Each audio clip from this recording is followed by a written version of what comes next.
মৰিয়নি নকছাৰীত আন্তৰ্জাতিক নাৰী দিৱস উদযাপন। মৰিয়নিত পূব যোৰহাট উন্নয়ন খণ্ডৰ অধীনস্থ ভোগদৈ পঞ্চমী মণ্ডল পৰ্যায়ৰ সংগঠন আৰু নাৰী সুৰক্ষা কোষৰ উদ্যোগত আন্তৰ্জাতিক নাৰী দিৱস উদযাপন কৰে। 16 নং উত্তৰ পূব নকছাৰী গাঁও পঞ্চায়তৰ প্ৰেক্ষাগৃহত ভোগদৈ পঞ্চমী মণ্ডল পৰ্যায়ৰ সংগঠনৰ বাবে আগবঢ়োৱা পঞ্চায়তৰ এটি পুৰণি কোঠা প্ৰথমে ফিটা কাটি দুৱাৰ মুকলি কৰে এই পঞ্চায়তৰ সভাপতি অনন্ত গগৈ আৰু এটি কেক কাটি সংগঠনটোৰ সভানেত্ৰী জোনমণি গগৈ নাৰী দিৱসৰ শুভেচ্ছা জ্ঞাপন কৰে সকলো মহিলাকে। প্ৰথমে 2টি গছ পুলি ৰোপণ কৰা হয়। ইয়াৰ পিছত 19 নং বালিজান গাঁও পঞ্চায়তৰ সভানেত্ৰী ৰীনা বৰাইকৰ সভাপতিত্বত এখনি সভা অনুষ্ঠিত কৰা হয়। জাতীয় সংগীতেৰে সভা আৰম্ভ কৰে। উক্ত সভাত বিধায়ক ৰূপজ্যোতি কুৰ্মীৰ লগতে 16 নং উত্তৰ পূব নকছাৰী গাঁও পঞ্চায়তৰ সভাপতি অনন্ত গগৈ, পূব যোৰহাট অসম গ্ৰামীণ জীৱিকা মিছনৰ প্ৰকল্প বিষয়া জিন্তি দাস, খণ্ড সমন্বয়ক প্ৰিয়ম শইকীয়া উপস্থিত আছিল।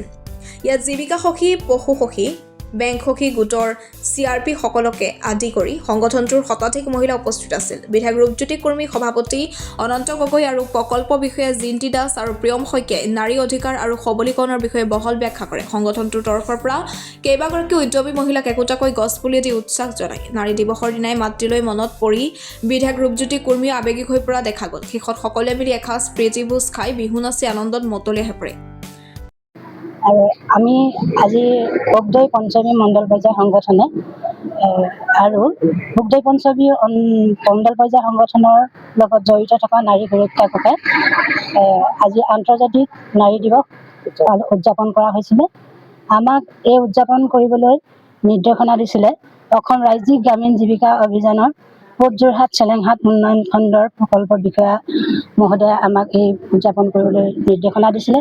সেই মৰ্মে আজি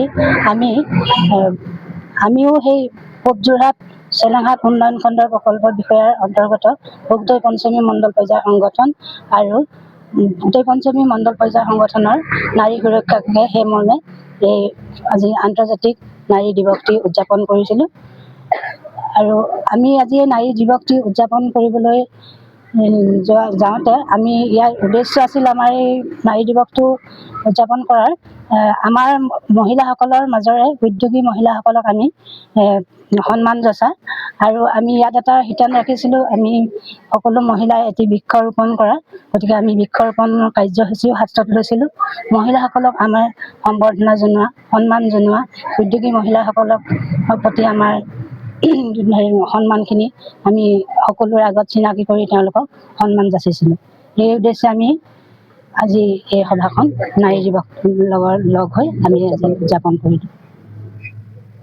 আজি মৰিয়নি সমষ্টিৰ বিভিন্ন প্ৰান্তত আয়োজিত নাৰী দিৱসৰ অনুষ্ঠানত প্ৰায় 4-5 জেগাত মই অংশগ্ৰহণ কৰি আহিছোঁ। ইয়াতো আজি আহিলোঁ উত্তৰ পূব নকছাৰী গাঁও পঞ্চায়তৰ প্ৰেক্ষাগৃহত ভোগদৈ পঞ্চমী মহিলা সংগঠনৰ উদ্যোগত আয়োজন কৰা নাৰী দিৱসৰ অনুষ্ঠানত উপস্থিত থাকিলোঁ। খুব ভাল লাগিল। বিয়ানাম শুনিলোঁ, দিহানাম শুনিলোঁ আৰু সঁচাকৈ মালে খুব মনত পৰিছে। আজি মালৈও শুভেচ্ছা জনাইছোঁ নাৰী দিৱসৰ আৰু সকলো আই মাতৃলে নাৰী দিৱসৰ শুভকামনা জ্ঞাপন কৰিছোঁ। মোৰ মাৰ মনত পৰে দেউতাৰ 90 চনত ঢুকাওঁতে কেনে ত্যাগেৰে আৰু শ্ৰম কৰি কষ্ট কৰি দাদা আৰু মোক ডাঙৰ কৰিছিল আৰু কিমান কষ্টত আমাক পঢ়া শুনাৰ ক্ষেত্ৰত যোগান ধৰিছিল। আজি মালে মনত পৰিছে আৰু মায়ে প্ৰত্যক্ষণতে কৈছিল খুব প্ৰাৰ্থনাত থাকিবি, প্ৰাৰ্থনাত আজি আছোঁ কাৰণে চাগে বোধহয় বিধায়ক হৈ আছোঁ আৰু হয়তো জীয়াই আছোঁ। হয়তো সুখ শান্তিয়ে বহুত টকা পইচা নাই যদিও, বহুত ধন সম্পত্তি নাই যদিও এটলিষ্ট শান্তিত থাকিবলৈ পাৰিছোঁ সেই প্ৰাৰ্থনাৰ শক্তিৰে। মাক লগতে প্ৰত্যেক নাৰীক আজি নাৰী দিৱসৰ দিনা শুভকামনা জ্ঞাপন কৰিছোঁ। মৰিয়নিৰ পৰা সূৰ্য দাসৰ ৰিপৰ্ট, এনি এক্সপ্ৰেছ।